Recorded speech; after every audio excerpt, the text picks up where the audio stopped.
Une fois, on a eu une rencontre dans Gaël avec, à l'époque, j'étais le deuxième conducteur technique de la grande chorale de Gaël.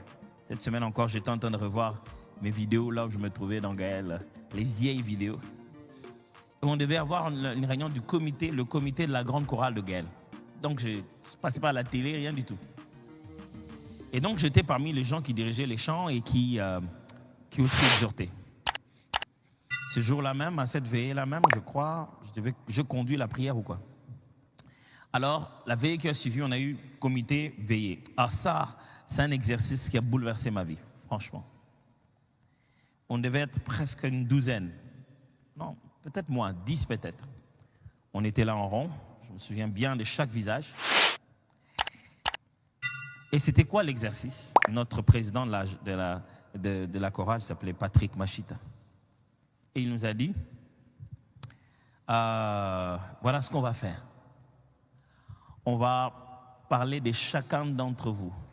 Nous tous, nous allons parler de chacun. Donc, nous, comme on est là, on se met à parler du pasteur David Junior. Vous allez juste lui dire des choses qu'il doit changer.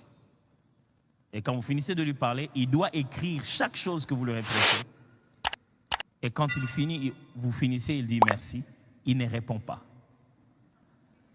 Et en plus, quand il prendra la parole à son tour pour parler à quelqu'un d'autre, il n'a pas le droit d'utiliser ces moments-là pour essayer de se justifier. Il ne s'agit pas ici de dire si oui ou non ce que nous te disons, nous avons raison, mais écoute-nous. Donc, on avait aussi le droit de dire des bonnes choses, des compliments, et puis après de dire aux gens les choses qui devaient changer. Et moi, j'étais tout bonnement là. Chaque fois que je devais parler des autres, je faisais que des compliments, je n'avais rien à dire. Au fond, j'étais en train de me dire, tellement qu'on n'aura rien à dire pour moi, je pense que je vais avoir rien à dire. Là, je me suis vraiment trompé. Je me trompe tout le temps de cette affaire-là. Quand il faut gifler le premier, il faut gifler fort. Mais moi, je fais toujours le limble, le moine n'a pas été, j'en subis. Et chacun, ça parlait à tour de rôle. Et à un moment, l'un d'entre eux m'a dit, elle dit, tu penses que parce que tu es en train de dire aux autres que des bonnes choses, que nous, on sera obligé de te dire que des bonnes choses? On dit non, non, non, non, non. L'orgueil est vraiment l'opinion qu'on a de soi-même. Et que cette opinion influence la façon dont on regarde les autres. C'est un autre monde qu'on a créé où nous-mêmes on est les grands chefs.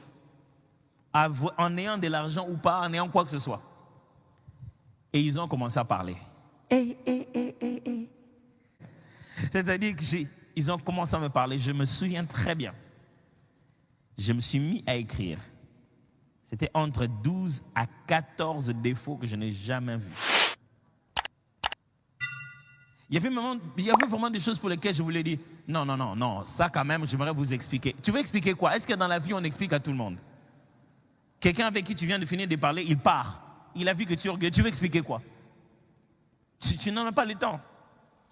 Et l'exercice le plus difficile, c'était que je n'avais pas la possibilité de me justifier, d'argumenter.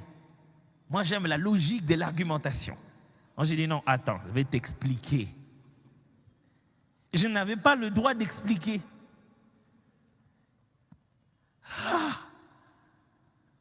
J'étais là, ils ont fini de parler. Après, je suis rentré, j'ai pris cette liste. Ces jours-là, j'ai décidé de faire chaque mois 5 jours de retraite, que j'appelais ça baisser la couronne. Et j'étais en train de faire, non, c'était mercredi ou samedi, 3 jours de retraite. Et j'avais pour but éliminer chaque élément de cette liste. Je pris ce papier, je l'ai mis dans ma Bible pendant un long moment de ma foi chrétienne. Juste trouver les systèmes par lesquels il faut éliminer radicalement chacune de ces choses. Et c'est comme s'ils savaient que Dieu m'appelait à quelque chose de grand. Ils ne m'ont pas raté. Dans la vie, il faut bénir Dieu si tu as quelqu'un qui sait te faire des reproches. Ça va beaucoup t'aider. Mais on dirait que surtout au milieu de chrétiens, on déteste les reproches. On a l'impression que quand quelqu'un te reproche, c'est comme s'il veut montrer qu'il est supérieur à toi. Ce n'est pas toujours ça le sens des reproches. Quand quelqu'un te dit quelque chose pour que tu te corriges, il est en train de te bénir. Celui qui ne t'aime pas ne te reproche pas. Il va parler de tes faiblesses ailleurs. Quelqu'un qui t'aime, il apprend à te reprocher. Ces jours-là, Je me tiens devant le Seigneur avec cette liste et dis, Seigneur, je ne pouvais pas croire que j'étais comme ça. Et Dieu me dit, tu pensais que tu es qui? Ça, c'est une question que Dieu devrait nous poser très souvent. Je me suis dit, mais non, Seigneur, ce ne sont pas vraiment des choses. Et ces jours-là, j'ai fondu en larmes. Et depuis, dans ma vie, mon plus grand combat avec l'orgueil, c'est l'orgueil de l'humilité. À force d'entendre les gens te dire, ah, pasteur, vraiment, tu es humble, vraiment, j'apprécie. J'ai dit, Tu veux dire peut-être que je suis simple. Toute simplicité n'est pas de l'humilité. Quelques simplicités sont liées à des choix de la vie. Juste des choix de la vie. Alors moi, tu ne me trouveras pas m'habiller avec des couleurs très flashy. Je ne suis pas en noir, je suis en bleu, je suis en marron. Mais ça ne veut pas dire que le jour où tu me vois habillé en vert ou en gris-gris comme le pasteur Blansky, que je suis devenu orgueilleux. La simplicité n'implique pas nécessairement de l'humilité. Il y a certaines simplicités qui s'imposent à nous. On est simple parce que ce qu'on a est simple. Et tout le jour, je me bats avec ça, de ne jamais croire que parce que je suis simple ou parce que j'agis simplement dans mon quotidien, que je suis garanti d'être humble. Et ça, je vous assure, c'est une guerre beaucoup plus difficile. D'entendre des gens te dire, oh, tu es simple, ah, pasteur, tu es très intelligent, vraiment, pasteur, ah, j'aime... Quand on te fait trop de fleurs et que tu ne ressens pas un caillou dedans, tu commences à te dire, est-ce que c'est pas mon deuil là? Si tout le monde a amené des fleurs, est-ce que ce n'est pas pour m'enterrer? Alors ça a toujours été un grand combat en moi. Et comment j'ai appris ce combat? Le jour où j'ai commencé à établir des mécanismes pour me battre contre l'orgueil au jour de jour. Un des jours où j'ai eu parmi les meilleurs mécanismes de ma vie, vous en souviendrez, j'étais en train de faire l'étude biblique sur Jéroboam. Et je prêchais à l'église l'autopsie de Jéroboam. J'ai passé du temps à étudier ces versets, j'ai pleuré grave. Ok.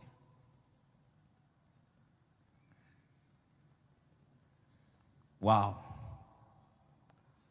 Vous savez, le cœur, c'est vraiment comme le cœur. Vraiment comme le cœur, le morceau du cœur, le cœur, là, les muscles.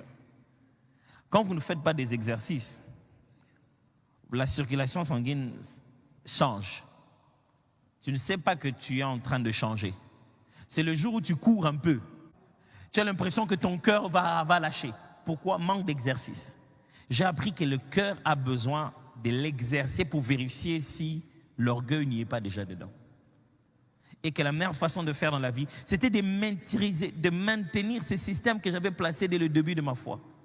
Avoir toujours, mensuellement ou hebdomadairement, un petit moment d'exercice, un check-up intérieur, sans peur ni crainte, avec toute sincérité devant le Saint-Esprit.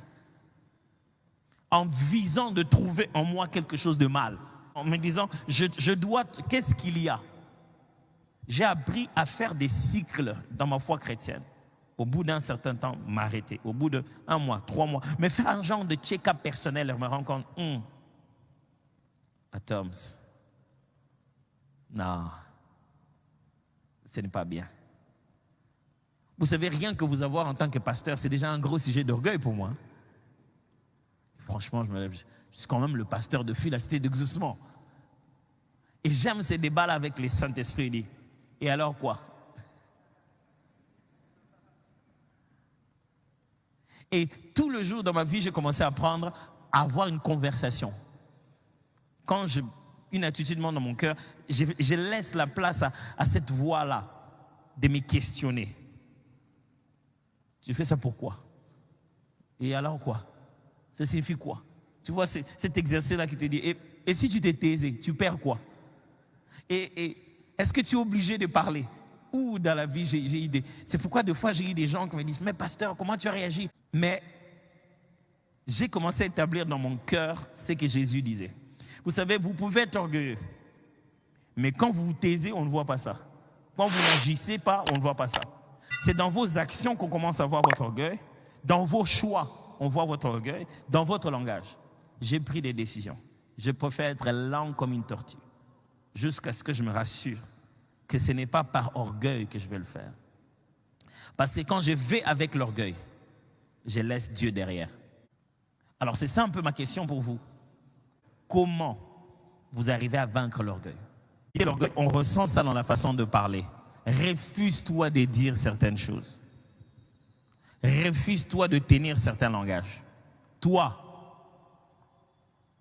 refuse-toi de parler d'une certaine manière. Et ceux qui parlent comme ça ne le trouvent pas mauvais, mais refuse-toi à toi-même que je ne formulerai jamais cette phrase comme ça. Je préfère formuler ça comme ça. Pourquoi? Parce que chaque fois que tu entends ça comme ça, c'est ce que tu acceptes que c'est. Mais si ce que tu dis dans ta bouche, c'est justement trop de ta grandeur, c'est comme ça que ça commence à entrer dans ta tête. 2. La prière et le jeûne. La prière est l'expression de l'humilité et le jeûne en est encore une meilleure expression. C'est pourquoi on s'est dit s'humilier dans la prière par les jeûnes. Il est important d'apprendre à se priver pour se consacrer à la prière. Oh, j'ai un problème d'estomac, je n'ai plus l'âge de jeûner. Trouve autre chose dont tu te prives pour rendre Dieu plus important. C'est très important que dans ton exercice, même hebdomadaire, chaque semaine, tu trouves un moyen de faire un jeûne. Parce que le jeûne, c'est un merveilleux exercice de l'humilité. C'est très important. En tant qu'enfant de Dieu, le pasteur David l'avait dit le mercredi passé, que quand quelqu'un arrête la vie de prière, c'est un indicateur de l'orgueil. Il commence à dire à Dieu, je peux le faire seul.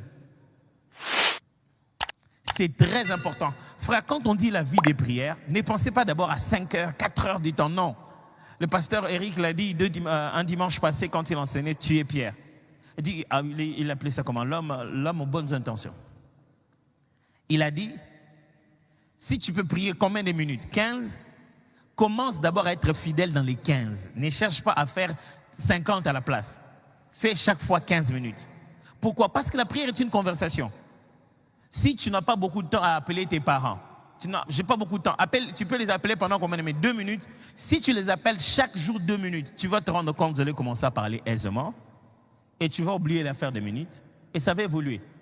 La force de la parole de Dieu, ça c'est la troisième chose. Lisez les Écritures. Pas pour savoir qu'est-ce que je vais dire aux gens, mais pour savoir qu'est-ce que ça me dit à moi-même.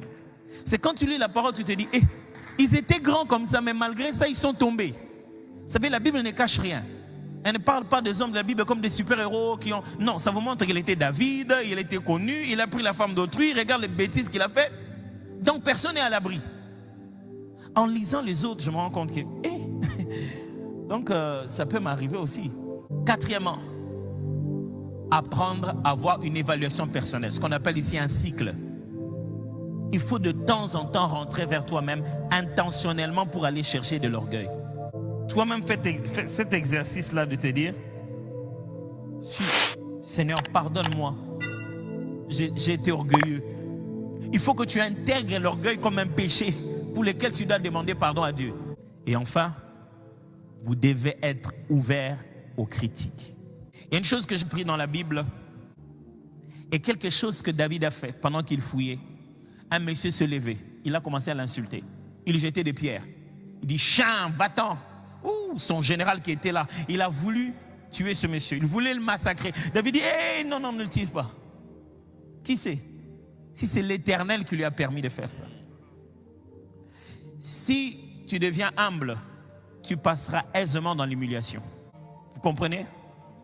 L'humilité, c'est le caractère qui te permet de passer sans problème même dans l'humiliation.